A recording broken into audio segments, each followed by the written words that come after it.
दोस्तों, सनातन हिंदू धर्म में तुलसी के पौधे का महत्व सबसे अधिक है। इसकी सबसे पहले पूजा भगवान विष्णु जी ने की थी।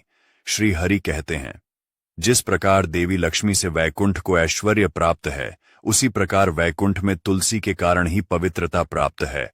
पृथ्वी लोक पर जिस स्थान पर भी तुलसी का पौधा होगा, उस स्थान पर कभी बुराई का वास नहीं होगा। ऐसा स्थान सबसे अधिक पवित्र होगा। इसी कारण से हमें हमारे घर में तुलसी का पौधा अवश्य ही लगाना चाहिए। तुलसी के पास दीपक जलाने से क्या होता है, आइए जानते हैं इस प्राचीन महान कथा के माध्यम से, जो भगवान श्री कृष्ण ने देवी सत्यभामा को सुनाई है। दोस्तों, एक समय की बात है। देवी सत्यभामा भगवान श्री कृष्ण के पास आकर उनसे पूछने लगी, हे स्वामी, आपने मुझे तुलसी के पौधे को जल देने का महात्म सुना दिया है, लेकिन तुलसी के पास दीपक जलाने का क्या महात्म है? रोज शाम को तुलसी के पास दीपक क्यों जलाया जाता है? इससे मनुष्य को कौन सा फल प्राप्त होता है? तुलसी के पास दीपक जलाने की विधि क्या है तथा दीपक लगाते समय कौन से मंत्र का उच्चारण करना चाहिए? कृपया आप मुझे विस्तार से बताइए। भगवान श्री कृष्ण कहते हैं, हे देवी, आज तुमने समस्त संसार के कल्याण की भावना से बहुत ही उत्तम प्रश्न किया है। तुम्हारे इस प्रश्न का उत्तर देने से पूर्व मैं तुम्हें एक प्राचीन इतिहास सुनाता हूं, जिससे तुम्हें तुम्हारे सभी प्रश्नों के उत्तर मिल जाएंगे। लेकिन दोस्तों, अगर आप भी चाहते हैं कि आपके ऊपर और आपके पूरे परिवार के ऊपर माता लक्ष्मी का आशीर्वाद सदैव बना रहे, तो इस वीडियो को एक लाइक करें और आपके अपने चैनल को सब्सक्राइब करें और कमेंट बॉक्स में जय माता लक्ष्मी लिखना ना भूलें।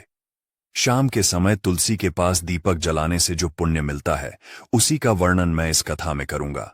इसलिए इस कथा को ध्यान से सुनो। इसे सुनने मात्र से ही 100 वर्षों तक तुलसी के पास दीपक जलाने का फल मिलता है। देवी सत्यभामा ने भगवान श्री कृष्ण से कहा, हे प्रभु, मैं इस कथा को सुनने के लिए बहुत उत्सुक हूं। कृपया इसे मुझे सुनाइए। मैं इसे पूरे ध्यान से सुनूंगी। तब भगवान श्री कृष्ण ने देवी सत्यभामा को कथा सुनानी शुरू की। उन्होंने कहा, हे देवी, यह बात प्राचीन काल की है। दक्षिण दिशा में तुंगभद्रा नाम की एक विशाल और पवित्र नदी बहती है। उसी नदी के किनारे हरिहरपुर नाम का एक अत्यंत सुंदर नगर बसा हुआ था। उस नगर में हरि दीक्षित नाम के एक ब्राह्मण रहते थे। वे बहुत ही गुणवान, चरित्रवान और धर्मपरायण व्यक्ति थे। वे वेदों और शास्त्रों के मार्ग पर चलने वाले थे और उन्होंने समस्त शास्त्रों का अध्ययन कर रखा था। हरि दीक्षित की पत्नी का नाम लोग चारा कहकर पुकारते थे। उसका स्वभाव उसके नाम के अनुरूप ही था। वह हमेशा अपने पति का अपमान करती रहती थी, पति को बुरी तरह ताने देती और उसे दुख पहुंचाती थी। वह अपने पति के लिए कभी भी खाना नहीं बनाती थी और न ही उसके साथ स्नेह से पेश आती थी। उसने अपने पति के साथ कभी प्रेमपूर्वक व्यवहार नहीं किया। जब भी पति के मित्र या परिवार के लोग घर आते, वह उन्हें अपमानित करके भगा देती थी। वह स्त्री स्वयं गलत संगति में रहती थी और हमेशा काम वासना में डूबी रहती थी।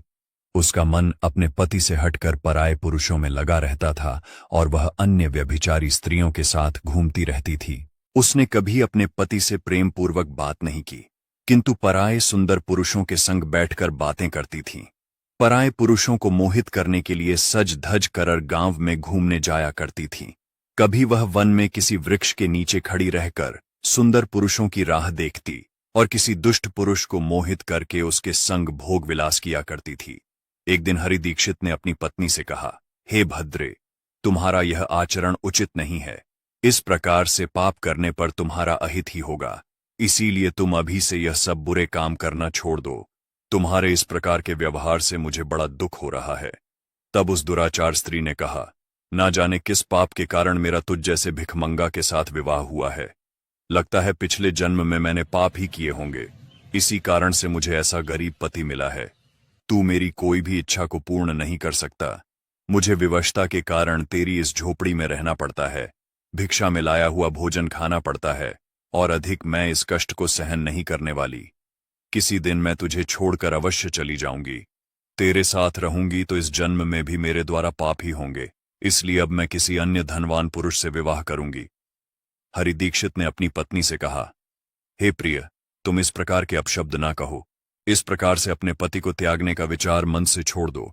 जो स्त्री अपने पति को त्याग कर पराये पुरुष के पास जाती है, उसका अहित ही होता है। उसे नरक में जाना पड़ता है। उस दुराचारी पत्नी ने कहा, नरक में तुम्हें जाना पड़ेगा, क्योंकि तुम कोई काम धंधा तो करते नहीं, भीख मांग कर खाते हो और मुझे भी झूठ खिलाते हो।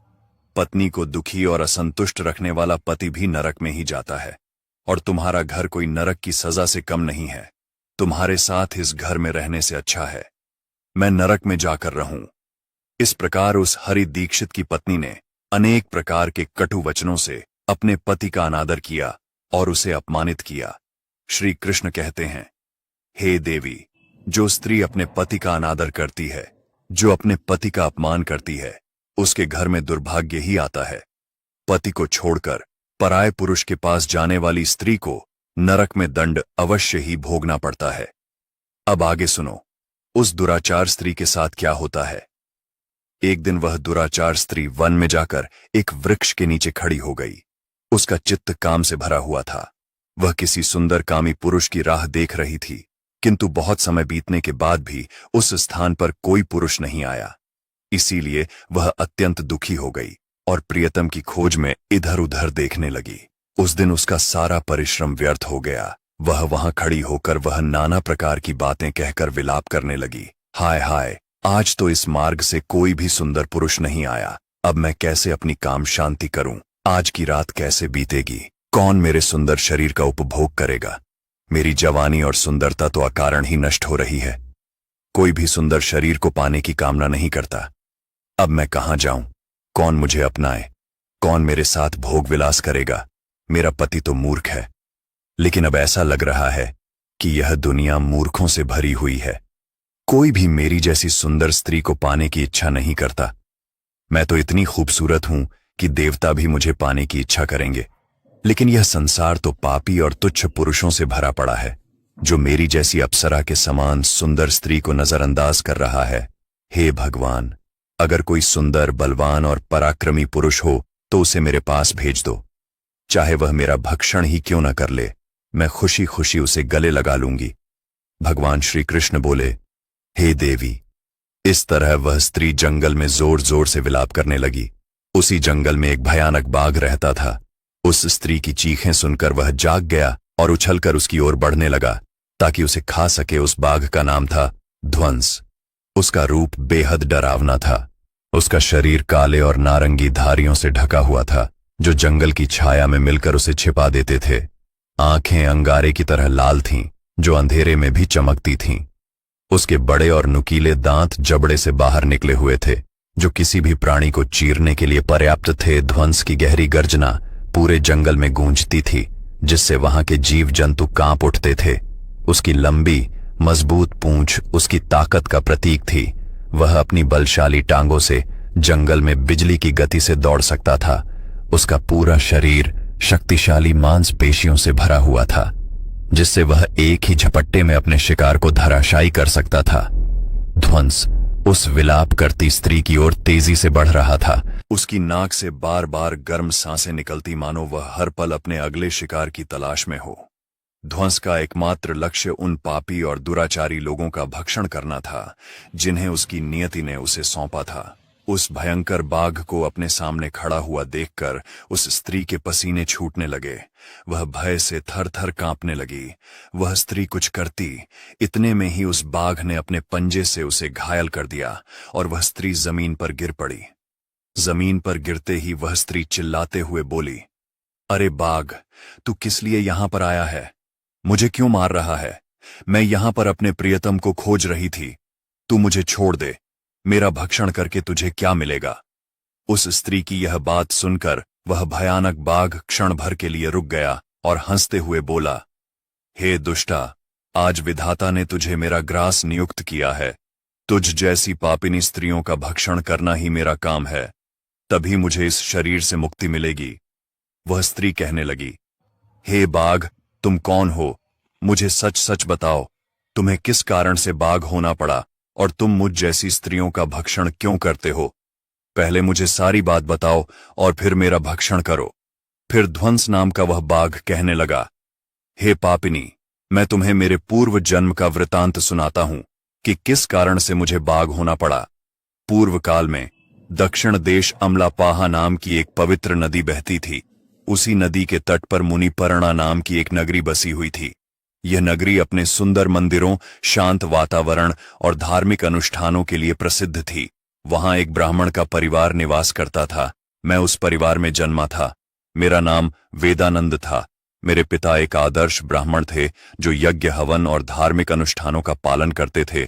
उस बाघ ने आगे कहा, हे स्त्री, मैंने अपनी किशोरावस्था में वेदों का अध्ययन किया और यज्ञ आदि धार्मिक कार्यों में पारंगत हो गया।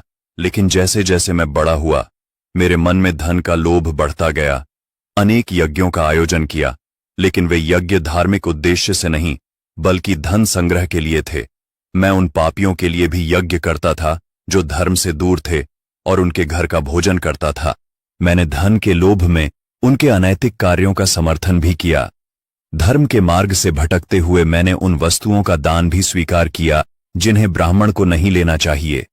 मेरा मन इतना लोभी हो गया था कि मैं ऋण के बहाने दूसरों से धन लेता और फिर उसे कभी वापस नहीं करता। मैंने अनेक प्रकार के छलकपट किए और इस प्रकार पाप करते हुए कई वर्ष बीत गए। समय के साथ मेरा शरीर कमजोर हो गया, बाल सफेद हो गए, आंखें धुंधली हो गईं और मुंह के दांत गिर गए। परंतु धन का लोभ अब भी मेरे मन से नहीं गया और मैं पाप करता रहा। उस बाघ ने अपने दहक परेश में आगे कहा, एक दिन धन के लालच में मैं फिर से नदी के किनारे गया। वहां मैंने अन्य धूर्त ब्राह्मणों के साथ मिलकर लोगों को ठगा। हम सभी ने झूठे मंत्रों का उच्चारण किया और बिना विधि विधान के ही देवी देवताओं का पूजन किया। इसका उद्देश्य केवल अधिक से अधिक धनदान में प्राप्त करना था। हमने लोगों को धर्म के नाम पर धोखा दिया। उस दिन मैंने काफी धन एकत्र किया, लेकिन उसी समय मेरे साथ एक भयानक घटना घटी। मैं उसी दिन नदी के तट पर बैठा हुआ था। तभी एक बीमार और भटकता हुआ कुत्ता मेरे पास आया। मैंने उसे दुत्कार कर भगा दिया, लेकिन वह क्रोध में आकर मेरे पैर में काट बैठा। मैं मूर्छित होकर वहीं गिर पड़ा। उसी क्षण मेरे प्राण निकल गए।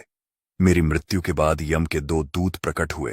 वे काले और भयानक रूप वाले थे और उनके हाथों में जंजीरें थीं। उन्होंने मुझे पकड़ लिया और यमपुरी की ओर ले गए। यमपुरी में मुझे यमराज के सामने खड़ा किया गया। यमराज ने अपने दिव्य सिंहासन से चित्रगुप्त को आदेश दिया कि वे मेरे कर्मों का लेखा जोखा प्रस्तुत करें। चित्रगुप्त ने बड़े ही गंभीर स्वर में कहा, हे धर्मराज, यह ब्राह्मण जिसका नाम वेदानंद था ने अपने जीवन में घोर पाप किए हैं। इसने धर्म के नाम पर लोगों को ठगा, झूठे मंत्रों का उच्चारण कर यज्ञ किया और भगवान का अपमान किया। यह धन के लालच में धर्म से दूर हो गया। इसने कभी भी धर्म का पालन नहीं किया, इसीलिए यह पापी ब्राह्मण नरक जाने के योग्य है। फिर यमराज ने अपने दूतों को आदेश दिया, इस पापी को नरक की अग्नि में डाल दो, यह वहां जाकर अपने कर्मों का फल भोगे। इसके बाद मुझे नरक की भयंकर अग्नि में डाल दिया गया। वर्षों तक मैंने वहां की यातनाएं सहन की। मेरी आत्मा को भयंकर पीड़ा सहनी पड़ी। अनेक वर्षों की सजा के बाद मेरे पापों के कारण मुझे बाघ का शरीर प्राप्त हुआ और मैं इस दुर्गम वन में निवास करने लगा। ध्वंस ने अपनी कहानी को समाप्त करते हुए कहा, अपने पूर्व जन्म के पापों का प्रायश्चित करते हुए मैंने संकल्प लिया कि मैं कभी भी महात्मा, साधु पुरुष या सती स्त्रियों का भक्षण नहीं करूंगा। मैं केवल उन पापियों, दुराचार और कुलटा स्त्रियों का ही भक्षण करता हूं जिन्होंने अपने जीवन में अधर्म के मार्ग पर चलकर दूसरों को दुख दिया है। मुझे विश्वास है कि ऐसा करने से मुझे मेरे पापों से मुक्ति मिलेगी और मैं इस शरीर से जल्द ही मुक्त हो जाऊंगा। श्री कृष्ण कहते हैं, हे देवी। इस प्रकार से उस बाघ ने अपने पूर्व जन्म का वृतांत सुना दिया और उस स्त्री से कहने लगा, हे पापिनी, तेरे आचरण से तू कुलटा दिखाई पड़ती है। अपने पति को छोड़कर तू इस वन में अन्य पुरुषों के साथ भोग विलास करने के लिए आई है, इसलिए आज तू मेरा ग्रास अवश्य बनेगी। इतना कहकर उस बाघ ने अपने तीक्ष्ण नाखूनों से उस पापी स्त्री को मारकर उसे खा लिया और फिर वह बाघ उस स्थान से चला गया। उस स्त्री की मृत्यु के बाद उस स्थान पर यम के 2 दूत प्रकट हुए और उस पापिनी स्त्री को उठाकर संयमपुरी में ले गए। वहां पर उसे यमराज के सामने खड़ा किया गया। यमपुरी में मुझे यमराज के सामने खड़ा किया गया। यमराज ने अपने दिव्य सिंहासन से चित्रगुप्त को आदेश दिया कि वे मेरे कर्मों का लेखा जोखा प्रस्तुत करें। चित्रगुप्त ने बड़े ही गंभीर स्वर में कहा, हे धर्मराज, यह ब्राह्मण जिसका नाम वेदानंद था ने अपने जीवन में घोर पाप किए हैं। इसने धर्म के नाम पर लोगों को ठगा, झूठे मंत्रों का उच्चारण कर यज्ञ किया और भगवान का अपमान किया। यह धन के लालच में धर्म से दूर हो गया। इसने कभी भी धर्म का पालन नहीं किया, इसीलिए यह पापी ब्राह्मण नरक जाने के योग्य है। फिर यमराज ने अपने दूतों को आदेश दिया, इस पापी को नरक की अग्नि में डाल दो, यह वहां जाकर अपने कर्मों का फल भोगे। इसके बाद मुझे नरक की भयंकर अग्नि में डाल दिया गया। वर्षों तक मैंने वहां की यातनाएं सहन की। मेरी आत्मा को भयंकर पीड़ा सहनी पड़ी। अनेक वर्षों की सजा के बाद मेरे पापों के कारण मुझे बाघ का शरीर प्राप्त हुआ और मैं इस दुर्गम वन में निवास करने लगा। ध्वंस ने अपनी कहानी को समाप्त करते हुए कहा, अपने पूर्व जन्म के पापों का प्रायश्चित करते हुए मैंने संकल्प लिया कि मैं कभी भी महात्मा साधु पुरुष या सती स्त्रियों का भक्षण नहीं करूंगा। मैं केवल उन पापियों, दुराचार और कुलटा स्त्रियों का ही भक्षण करता हूं जिन्होंने अपने जीवन में अधर्म के मार्ग पर चलकर दूसरों को दुख दिया है। मुझे विश्वास है कि ऐसा करने से मुझे मेरे पापों से मुक्ति मिलेगी और मैं इस शरीर से जल्द ही मुक्त हो जाऊंगा। श्री कृष्ण कहते हैं, हे देवी, इस प्रकार से उस बाघ ने अपने पूर्व जन्म का वृतांत सुना दिया और उस स्त्री से कहने लगा, हे पापिनी, तेरे आचरण से तू कुलटा दिखाई पड़ती है। अपने पति को छोड़कर तू इस वन में अन्य पुरुषों के साथ भोग विलास करने के लिए आई है, इसलिए आज तू मेरा ग्रास अवश्य बनेगी। इतना कहकर उस बाघ ने अपने तीक्ष्ण नाखूनों से उस पापी स्त्री को मारकर उसे खा लिया और फिर वह बाघ उस स्थान से चला गया। उस स्त्री की मृत्यु के बाद उस स्थान पर यम के 2 दूत प्रकट हुए और उस पापिनी स्त्री को उठाकर संयमनीपुरी में ले गए। वहां पर उसे यमराज के सामने खड़ा किया गया। फिर चित्रगुप्त ने उस स्त्री का लेखा जोखा निकालते हुए यमराज से कहने लगे, हे धर्मराज, यह स्त्री तो अत्यंत पापिनी है। इसने घोर पाप किए हैं। इसने व्यभिचार किया है। इसने अपने पति की कभी सेवा नहीं की। अपने पति को भूलकर पराये पुरुषों के संग भोग विलास किया करती थी। उसके पापों को सुनकर यमराज अत्यंत क्रोधित हो गए और उन्होंने उस स्त्री को अग्नि से भरे हुए कुंडों में डालने का आदेश दिया। यमराज के आदेश को सुनकर वह स्त्री अत्यंत भयभीत हो गई और फिर वह दुराचार स्त्री यमराज से कहने लगी, हे धर्मराज, कृपया मुझे मेरे पापों के लिए क्षमा करें। मैंने यहां अनजाने में पाप किए हैं। कृपया मुझे प्रायश्चित का अवसर प्रदान करें। यमराज कहते हैं, हे स्त्री, तुमने जो पाप किए हैं वे निंदनीय है। तुम्हारे पापों के लिए कोई प्रायश्चित नहीं है। जो स्त्री अपने पति का त्याग करती है, अपने पति को छोड़कर पराये पुरुष के संग विहार करती है, उसे निश्चित ही नरक में जाना पड़ता है। इसीलिए अब तुम्हें नरक की यातनाएं भोगनी ही पड़ेगी।